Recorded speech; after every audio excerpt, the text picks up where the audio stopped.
Hi guys, ಎಲ್ಲರೂ ಹೇಗಿದ್ದೀರಾ? ಚೆನ್ನಾಗಿದ್ದೀರಾ ಗೈಸ್? ನಾನಿಲ್ಲಿ ಎಟ್ಟಿ ಮೀನು ಕ್ಲೀನ್ ಮಾಡಿ ಇಟ್ಕೊಂಡಿದ್ದೇನೆ. Fried rice ಮಾಡುವಂತಿದ್ದೇನೆ. ಅದಕ್ಕೆ ನಾನು ಸ್ವಲ್ಪ ಅರಸಿನ ಹುಡಿ, ಮೆಣಸಿನ ಹುಡಿ, ಉಪ್ಪು ಹುಡಿ, ಸ್ವಲ್ಪ ವೆನಿಗರ್ ಹಾಕ್ಕೊಂಡು ಮಿಕ್ಸ್ ಮಾಡಿ ಇಡ್ತಾ ಇದ್ದೇನೆ.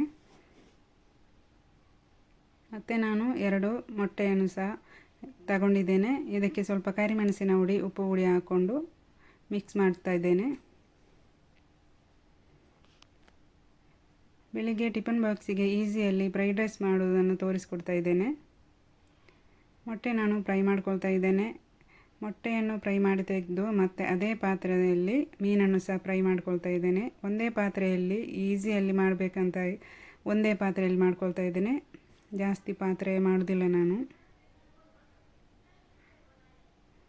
ಇದಕ್ಕೇ ಮೀನನ್ನು ಹಾಕ್ಕೊಂಡು ಫ್ರೈ ಮಾಡ್ಕೊಳ್ತಾ ಇದ್ದೇನೆ.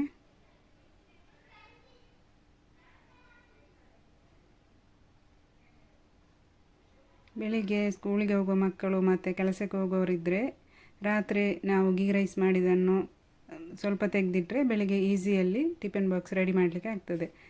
ನಾನು ಅದೇ ಥರ ಮಾಡ್ತಾ ಇದ್ದೇನೆ.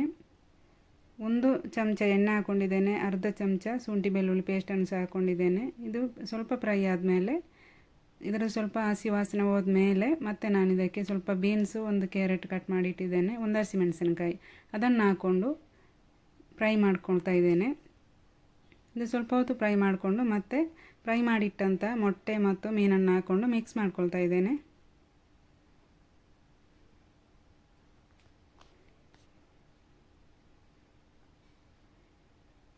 ಇದನ್ನು ಮಿಕ್ಸ್ ಮಾಡಿಕೊಂಡು ಮತ್ತೆ ನಾನು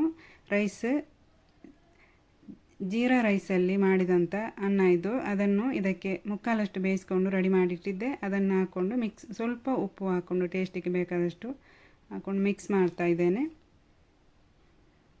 ಈಸಿಯಲ್ಲಿ ಮಾಡುವಂಥ ಫ್ರೈಡ್ ರೈಸ್ ಟಿಫನ್ ಬಾಕ್ಸಿಗೆಲ್ಲ ಈಸಿಯಲ್ಲಿ ರೆಡಿ ಮಾಡ್ಕೋಬಹುದು.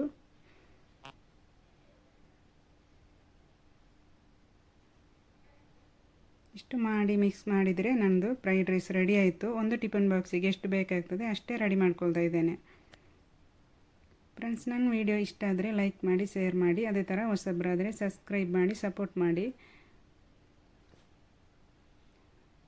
ರೈಸ್ ಎಲ್ಲ ಆದಮೇಲೆ ನಾನು ಇದನ್ನು ಸೆಟ್ ಮಾಡುವಾಗ ಸ್ವಲ್ಪ ಪಿಂಗೋನಿಯಮ್ ಕಟ್ ಮಾಡಿ ಹಾಕ್ಕೊಳ್ತಾ ಇದ್ದೇನೆ. ಇಲ್ಲಿ ರೈಸ್ ಎಲ್ಲ ರೆಡಿ ಆಯಿತು.